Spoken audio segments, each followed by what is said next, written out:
By the name of Allah, the most graceful, the most merciful. Dear second year ESP students, I am your new medical English teacher for the third semester in the year 2020-2021.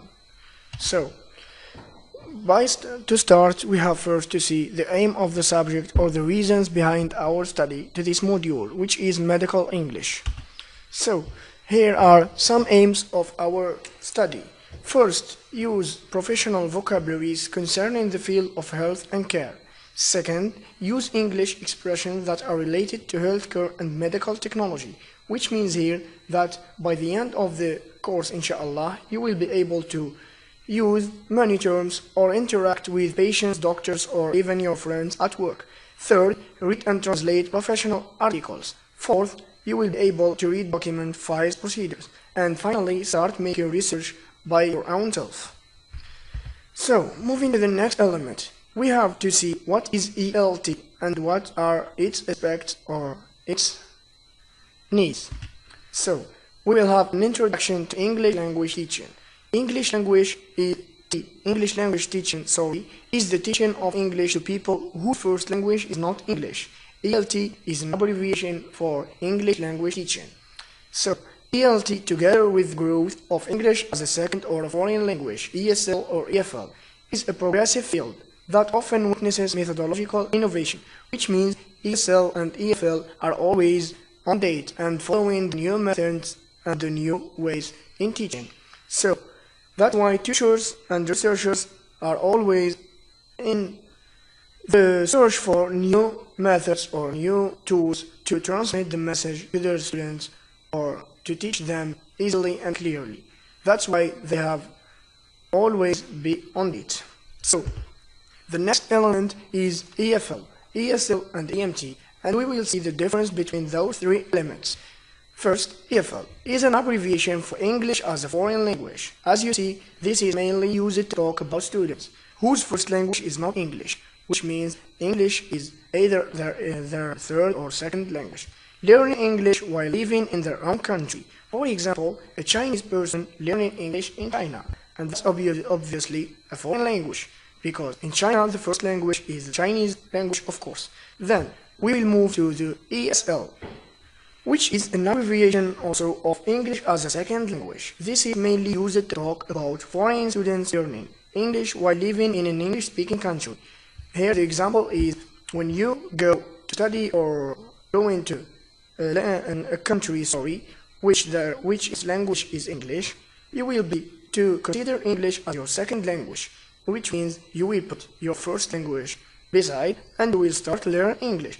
Here the example is a Chinese person who is living and learning English in Canada.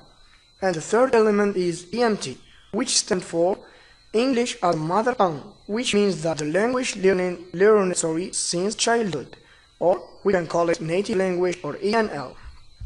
Then we will see other expressions that people use, which are very famous to some of you, which are ESL or EAL. English for speakers of the other languages, or English as an additional language. We have also many famous terms, which are TOEFL, which is teaching English as a foreign language, or TESOL, which is teaching English as a second language. Moving to the most important point of our course. Here, as you see, we have the tree or the English language tree. You have the roots, learning, and communication.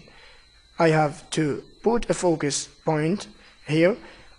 Without learning or communication, we will not succeed to teach any language. So learning and communication are the two most important points to teach a language.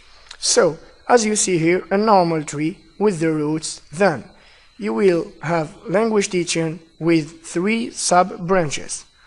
Or the first sub-branch is English language teaching, as we have mentioned before, ELT. Here we have 3 sub-branches, which are English as a mother tongue, as we have mentioned before, and we have English as a foreign language, and also English as a second language. So, we will deal with this, English as a foreign language, or EFL. We have two other sub-branches, which are General English, and we can abbreviate it in GE, or we have English for specific verbs. We will go through details for English for specific verbs, and we will see it later on, inshallah.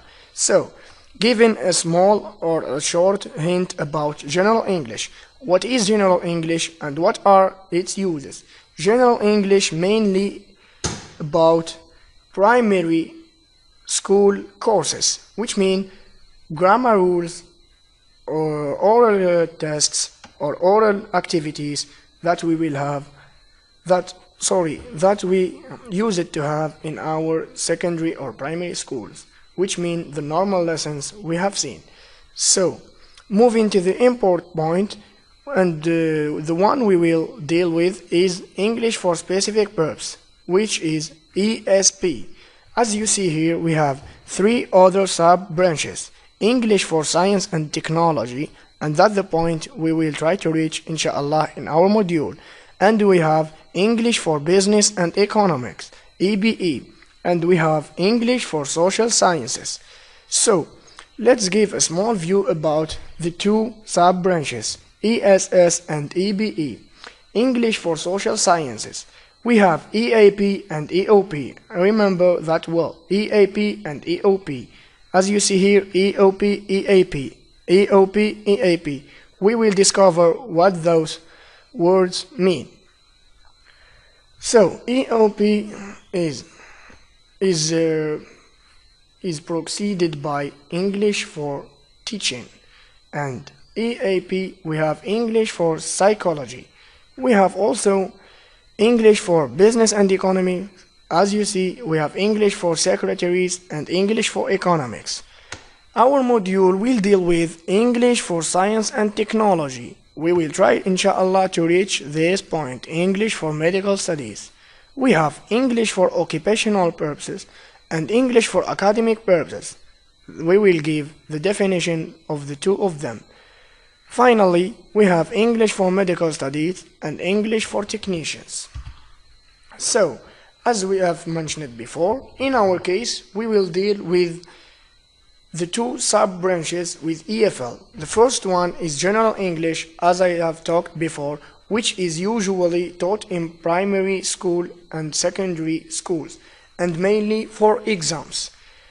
And the second sub-branch is English for specific verbs, which is ESP, and it is a subset of English as a foreign language. It usually refers to teaching the English language to university students or people already in employment, with the reference to the particular vocabulary and skills they need. As with any language taught for specific verbs, a given course of ESP will focus on the occupation or the profession, such as technical English, scientific English, English for medical studies, or English for professionals, or for waiters, or for tourism, and so on and so forth.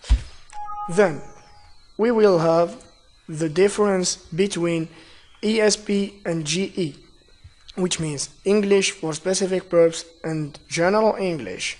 And we will have also the common points between the two. So, starting by the common points are use and develop of authentic materials, and both of them are following the communicative approach and communicative competence, and besides that they use the skill and strategies in the target language. So, moving to the difference between the two, ESP is a syllabi determined in advance of teaching, while General English is syllabi determined and based on a course, which means ESP is based on new data or is based on the teaching methods rather than the course itself. So in ESP we have material based on students' needs, which means ESP always has to fit the learner needs, while in General English the teacher uses some cooked materials, or we call them previous data. In the ESP, the analysis of learner needs, while in the General English, is analysis of linguistic needs. So the learner is the most important point in ESP, while in GE the linguistic is the important point. In ESP is bottom-up approach, which means that you have to build a frame or to build a, how can we call it, to build an image to the students, moving from bottom to up, while in general English is the contrast, moving from top to down, which means you have the lessons, you have the previous data, and you have to explain them from top to down.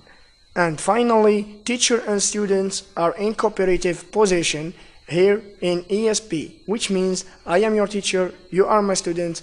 I'm not only obliged to teach you by heart and giving you information, but you have to interact with me and share your ideas, of course, and criticize.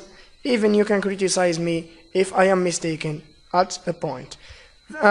And in general English, the contrast is that the expositor and students are the listeners, which means the teacher only explains and the students always listen only. So, to end up our lesson with, we have first to keep some tips in mind. As I have mentioned before, I've said that I will explain the difference between EOP and EAP. So briefly, EOP is English for occupational purpose. To have a clear view or have a very easy point on this, EOP, English for occupational purpose, is when you are during your work time, which means you are not students, while in EAP you are in academic purpose and academic study, which means that you are still studying or even in your pre or in study or post study. That's what we have seen today, inshallah. I hope that you get the information. So if you have any question, you can contact the administration or in my email to have more details. Hope that you are enjoyed the lesson. Goodbye, dear students.